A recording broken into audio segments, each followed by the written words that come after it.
So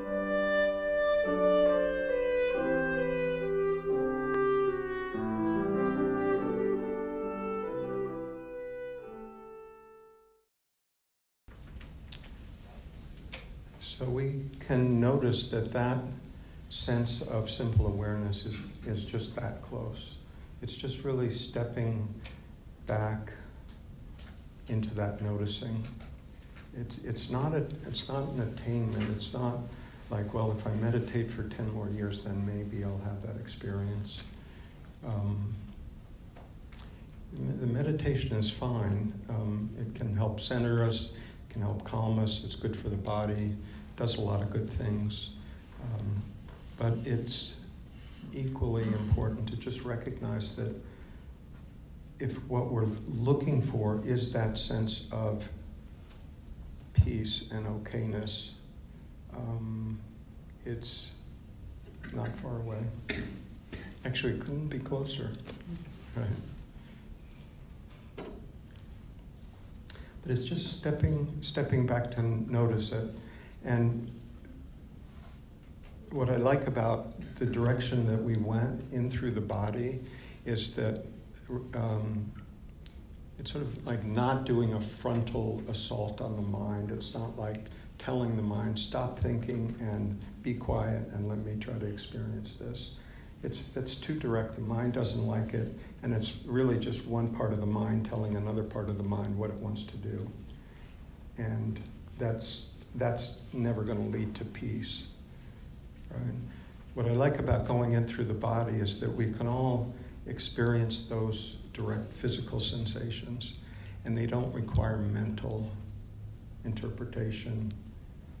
So we can get the body settled down into just noticing what it's really good at, noticing what it's able to perceive. You know, we have these senses, and so we might as well use them.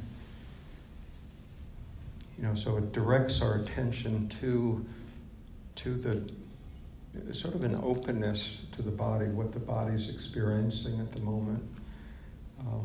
And then we sort of come into the back door with the mind, you know, where we see the mind as really just the next input. You know? So we're not against thinking. You know, thinking obviously serves a really useful purpose. You know, as a species, it took us a long time to get to the point where we could think. And, you know, so it's resulted in things like, well, like making this microphone, building this room, you know, making your GPS to get here, all of those things. So there's nothing wrong with thinking, right? As long as it's serving your purpose, right? So if we're using thinking to do, you know, logical thought, which is what we get paid to do at work, you know, thinking through a problem, great.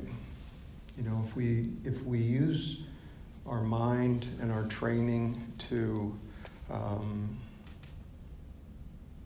allow creative impulse to flow through us, beautiful. You know, another way we can use our mind is to ask the mind, use the mind to ask itself questions, to see really how the mind functions, and what the limits of that rational thought process is. That's another really useful way to use the mind.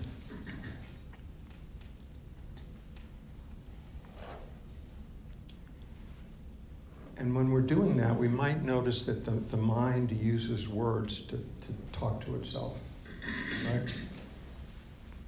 Everybody's mind work that way? Does it talk to itself when you don't want it to be talking to itself? Okay.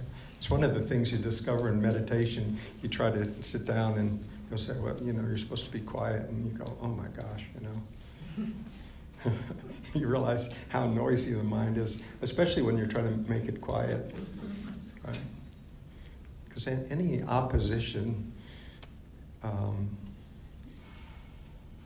it's met with resistance, right? It's like one part of our mind that we like to believe is our higher self is telling the other part of our mind what to do.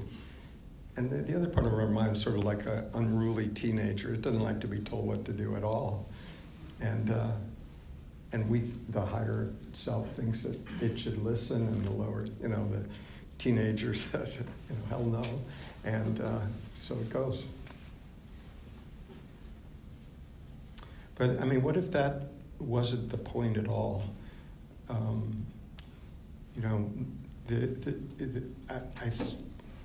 I suggest one of the real usefulnesses of meditation is to actually see the mechanics of how the mind works. If we're looking for peace, freedom, transcendent recognition of life, etc., big questions, if we're looking for that, a really useful inquiry is the mind the correct place to be looking for it? Right? Because the mind is the world of, when I'm using mind, I'm using thought process, not Buddhist, capital M mind. Just the thinking mechanism. Thinks in concepts. It's what it does, right? Everybody get that all words are concepts? No word is the actual experience. It's not the actual object. Okay, so and anytime we use words, the words are useful in terms of communicating concepts, but it's helpful to know that we're still in the world of concepts.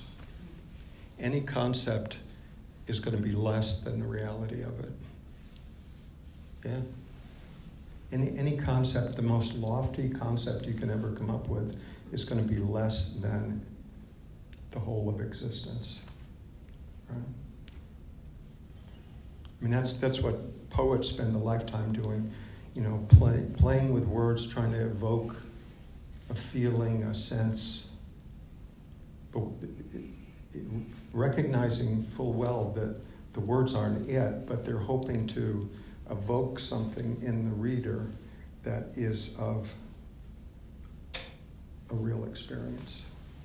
But the words themselves are still concepts. Okay? Each word is a concept. Phrase, more complex concept. An essay, much more complex concept.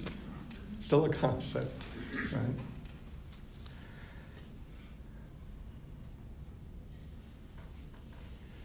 So if we're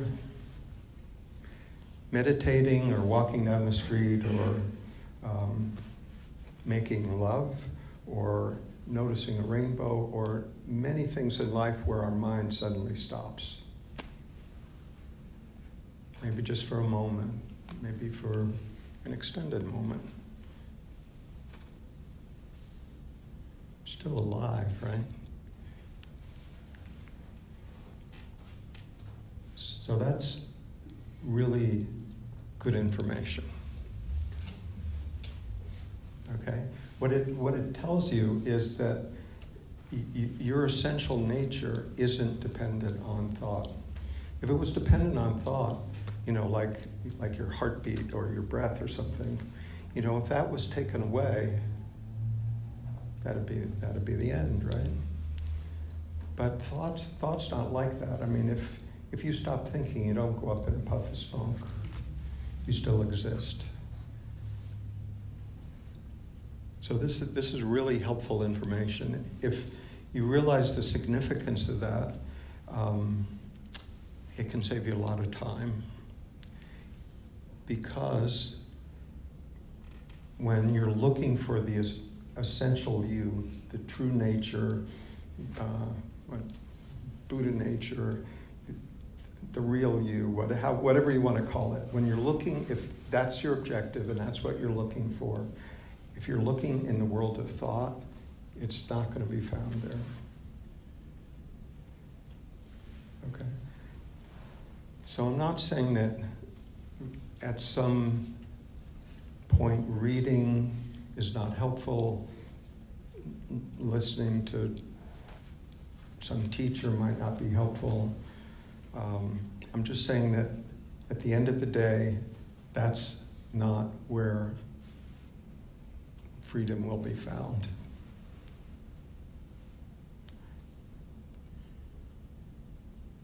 So it's a good idea before you start searching through the haystack of ideas and concepts and dogmas and theology and religions. And it's a good idea to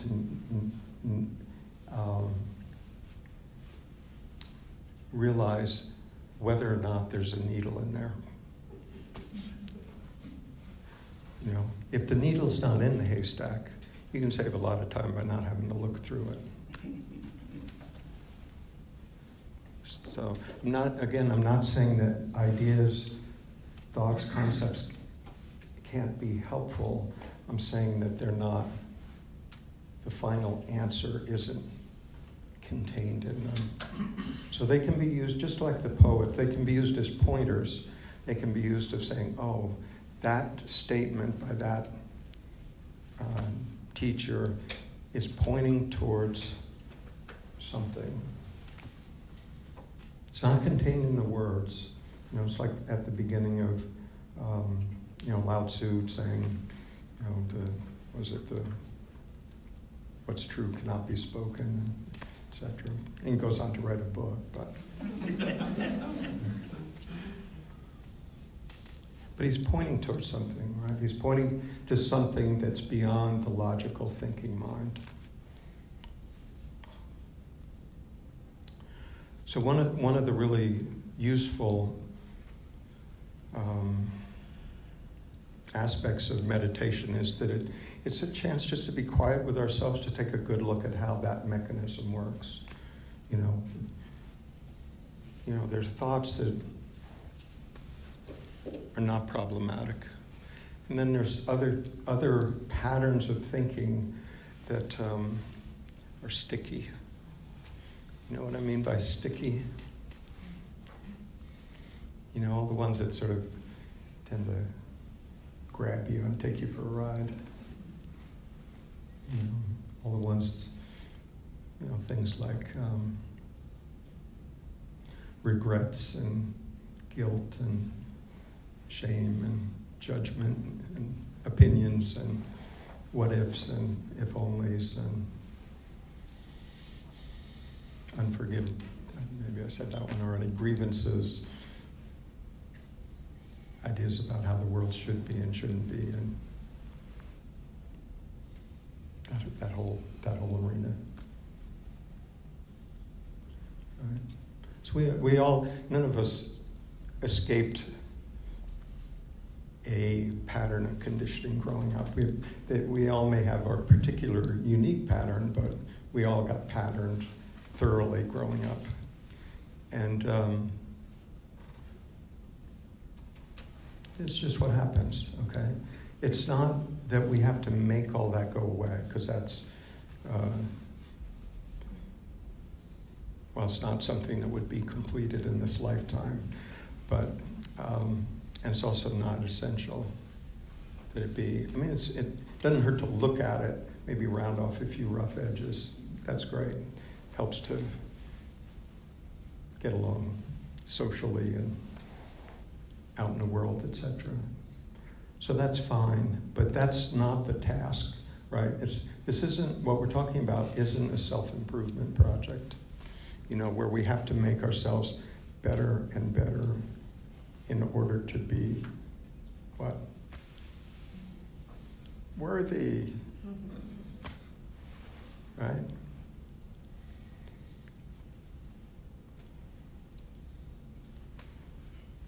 Couldn't be for free. What would be the fun in that? But if we have to earn it, we're on board for that. A lifelong project, right? I'll do my penance. I'll put in my days and years of meditation. Do all my good deeds. try to weight my karmic record on the credit side. And then maybe, right? What if that wasn't true? I mean, do you know that it's true? I mean, really know that it's true? I mean, it seems logical, right? From a human perspective, it's totally reasonable. But do you know that it's true?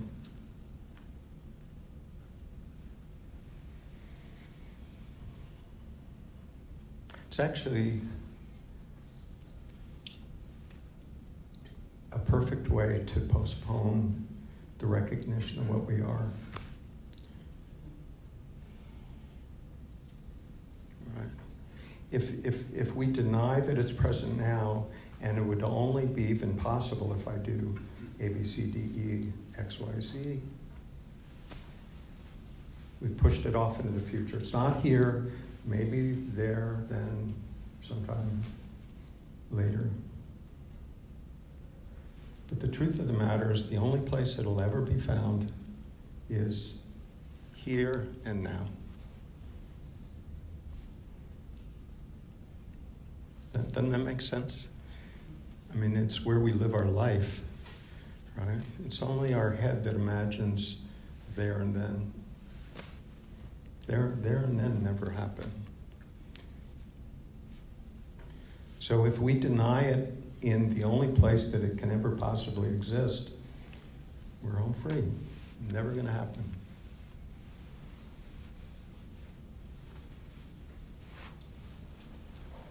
But we have this belief, well, it couldn't be like that, right? It couldn't just be, the gift couldn't have already been given.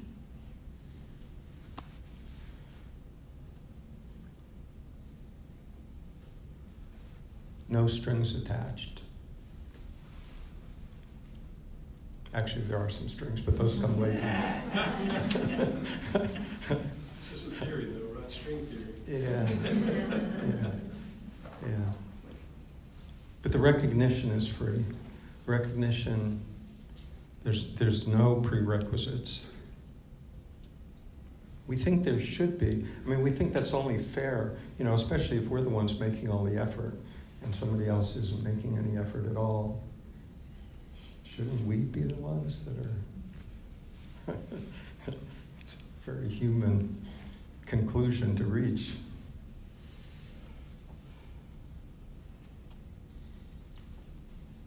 But it was already present in the other person already. It's the same as you. I didn't do anything for it.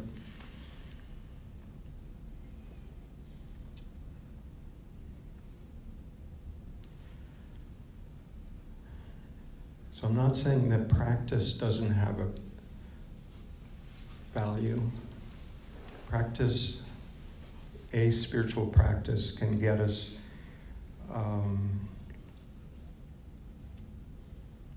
can discard a lot of overburden. Right? You know what I mean by overburden, right? Sort of a mining term, mountaintop, coal's down here, mountaintop on top of it. You have to clear all that away to get at the coal. So by overburden, I mean all the stuff that we exhaust ourselves wrestling with. All our conditioning, all the things that we're trying to change, improve, do better, become worthy.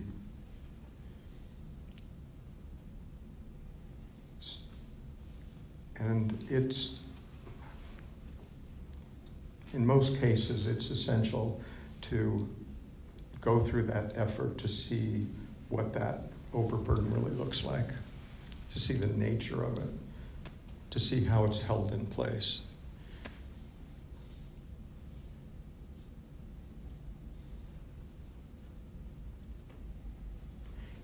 It's held in place by our belief in its reality. It's held in place by where we put our energy. If we're expending significant chunks of our energy every day in things we mentioned before, guilt, shame, regret, hope, opinions, unforgiveness. That whole psychological positioning of ourselves in opposition to the reality of the world, that's what holds that in place. So it feels solid. It's not solid, it's just, it's solid as a result of our belief in it. That's actually the only power any belief has, right?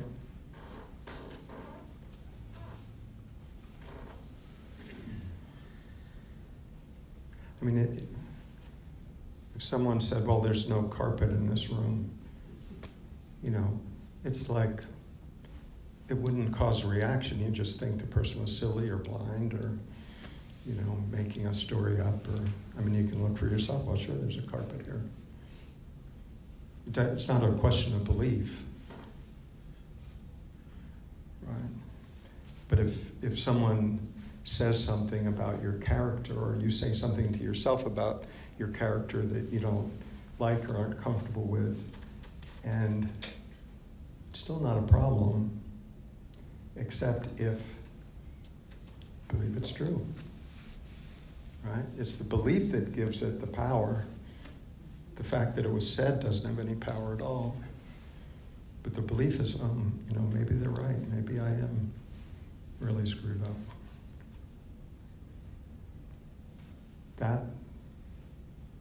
That belief is what gives it power. Belief, I hope that it's true, I'm afraid that it's true.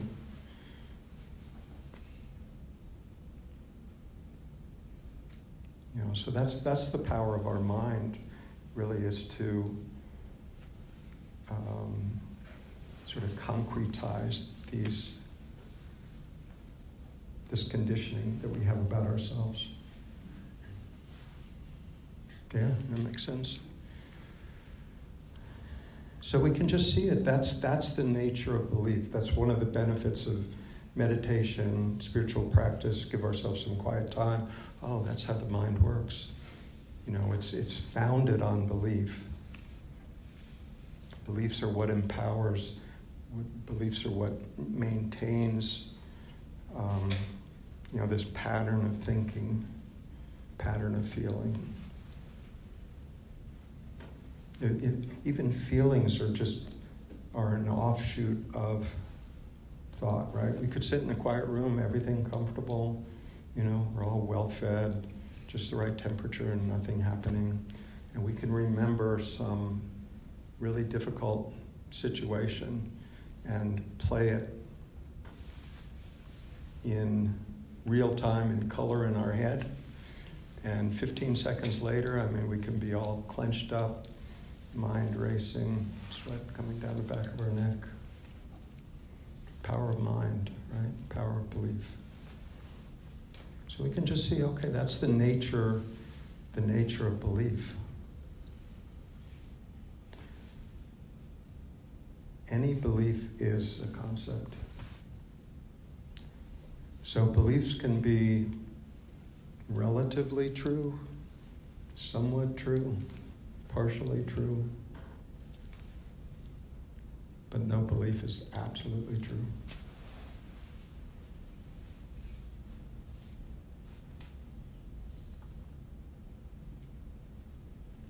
So that's not something, by the way, just to take someone's word for and use it as a belief. Right? But it's something that can be discovered for oneself. It's an astonishing recognition, like, oh my God, everything that I've ever really truly believed actually wasn't true. It might have been useful, might be partially true, but again, it's in its essence, any belief that I have reduced to a concept, it's where I can state it in a sentence, can't encompass the whole. So what I'm defining as being true is well, everything else is relatively untrue compared to that. Okay, so by being true, as I mean the whole of it. Creator, creation, the whole of it.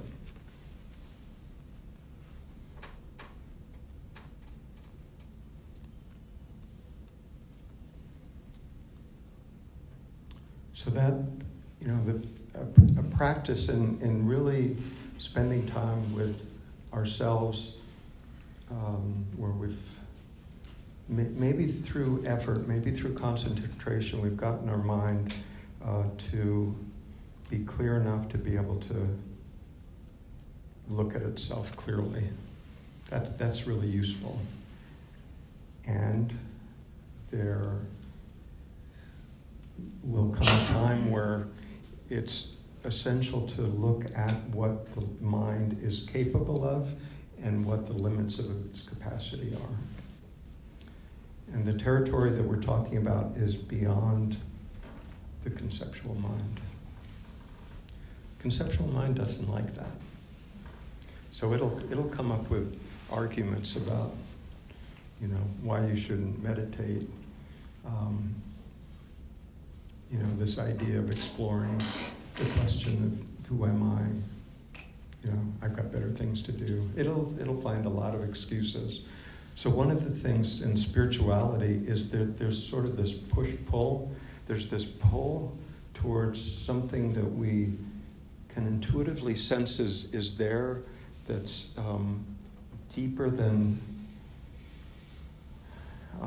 the life as it may be lived now. So we intuitively sense that, so we're intuitively pulled towards that, and at the same time, we're pushing it away, right? We're uncomfortable with it. It's unknown. Not only unknown, it's actually unknowable by the mind. So this isn't the journey isn't to come up with a really well-tuned set of beliefs. That's not where it ends up. It actually ends up not being able to believe any beliefs. It's not having a bank of knowledge that you can go back and rely on. It's more like having a sense of an appropriate action when that action is needed, and not before, not after. Sort of on a need-to-know basis, You know what you need to know when you need it. You need to know it, not before, not after. And 10 minutes later, whatever was said could be repeated and no longer has any juice to it. It's not in the words, right? It's just in that movement of life.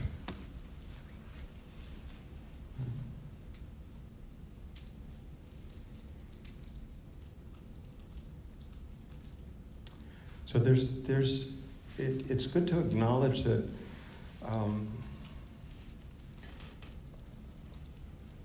that the mind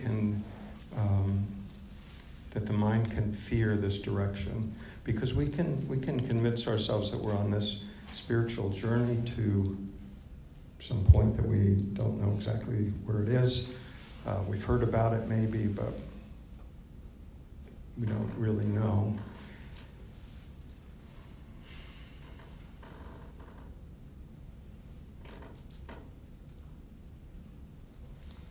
And the mind is uncomfortable with that, because the mind suspects that if I went fully in that direction, my mind would no longer be in charge. It suspects that,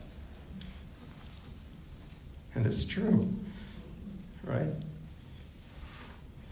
I mean, the mind has pretended to be in charge for a long time.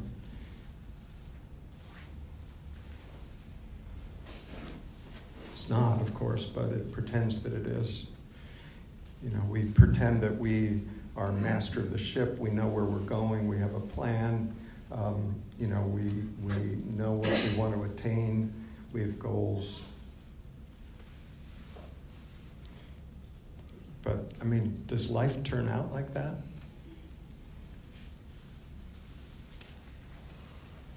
I mean, sometimes. It's sort of like slot machines. You know, every once in a while they pay off. So, hey, you know, I'm on board. But, I mean, a really high percentage of the time, life doesn't turn out like we thought it should or we're planning it to be, and which is actually part of the joy of it, right? If life turned out exactly like you planned it to be, just everything fell into place time after time.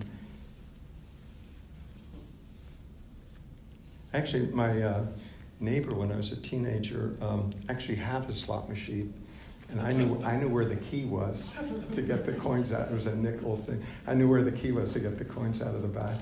And so one night I was babysitting over there, and I played this thing for like 2 hours, you know. And there was no fear. I mean, you knew where the nickels were going to be at the end of the day. So it was totally predictable, right? And 2 hours later, just totally bored with the whole thing, because there was no surprise to it anymore. It was just like a mechanical thing. So fortunately, life doesn't work like that.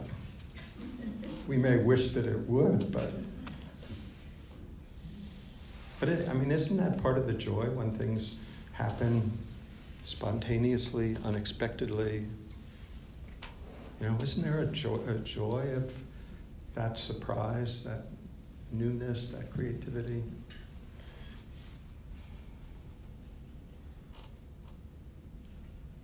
So again, I'm not saying not to plan anything, but you know, we can take it more lightly.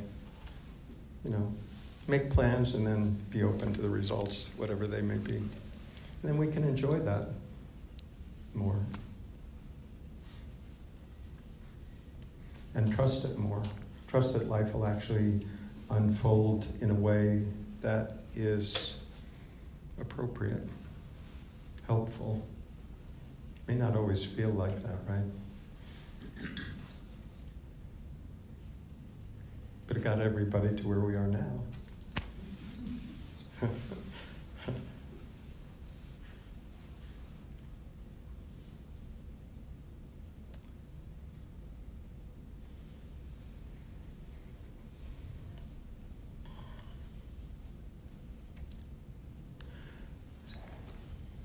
So it's actually possible to see that life isn't in opposition to us. It's not us against the world. It's really, we participate in the world. It's actually a beautiful thing that we can do that. It's actually what the expression means, to be in the world and not of it. Right? And we can be in the world as consciousness, awareness, recognizing here's spirit having a human experience. And we can fully participate, there's no problem. When I said before that there were strings attached, what I meant by that is when spirit, when we recognize that it's actually spirit that's living this life, by that I mean it's actually this formless, spacious awareness, consciousness, whatever we choose to call it, that's actually living this life through this form, through this body-mind. When we recognize that that's actually what's happening, not just as a concept, but as an actuality, life looks different. You know, and then the question is, you know, if spirit's living this life, where's the fear?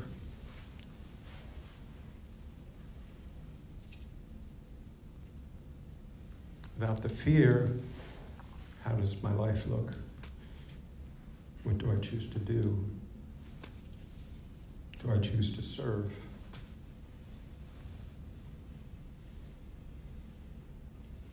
Is it essential that I always get what I want? Life looks different.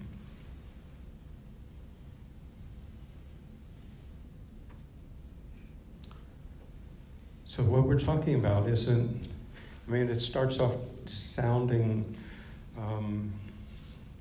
like a selfish venture. I'm going to spend all this time and energy and go within and find out who I am. Right? It sounds like a selfish venture.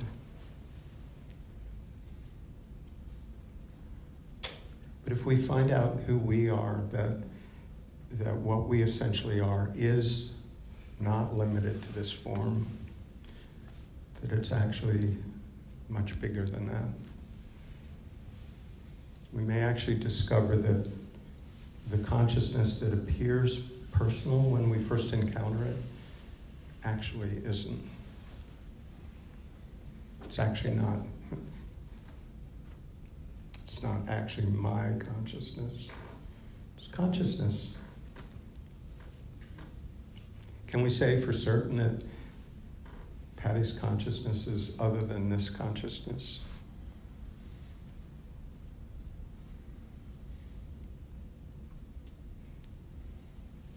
Animates this form, animates this form. No difference. Not absent.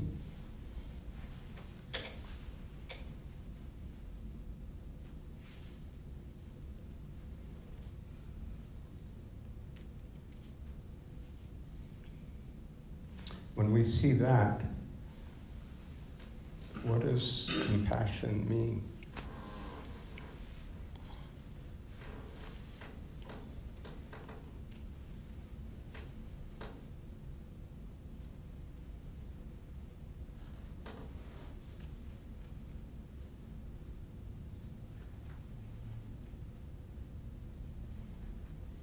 We wouldn't choose to step on the other person's toe any more than we choose to step on our own.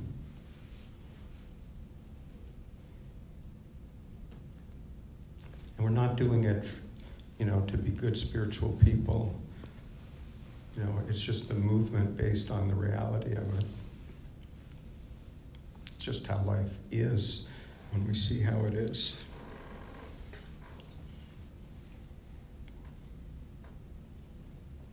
So what starts off as a personal venture, we see has vast implications in terms of how we treat each other, how we treat nature, how we treat other religions, races, etc. That sense of other doesn't make sense anymore.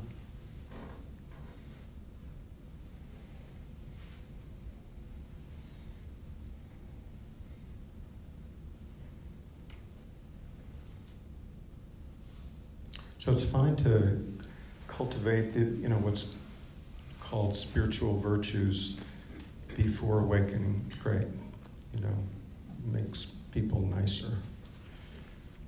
But when that recognition is actualized in this body, we're no longer doing it for a spiritual purpose, like to improve our chances of something. It's done because that's how life is. It's just a natural movement. It's not something that we have to try to do. It's not something we have to conjure up or try to remember. Something that arises. It's actually how that consciousness moves in the world is, you could say, love.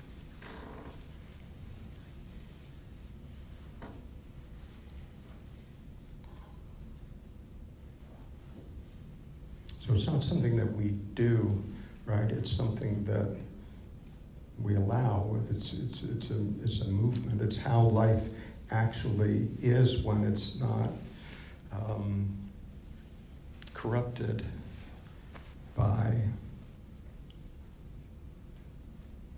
the usual stuff. greed, power, lust, all the things. All those things are fundamentally based in fear, right? It's trying to control life, trying to get a handle on life, rather than allowing life to be. So you can see what we're talking about has vast implications for the planet, even though, as we said, it starts off feeling like a personal endeavor. It's actually way more significant than that. And timely, by the way. Anybody disagree with that? Okay, I think that's what I have.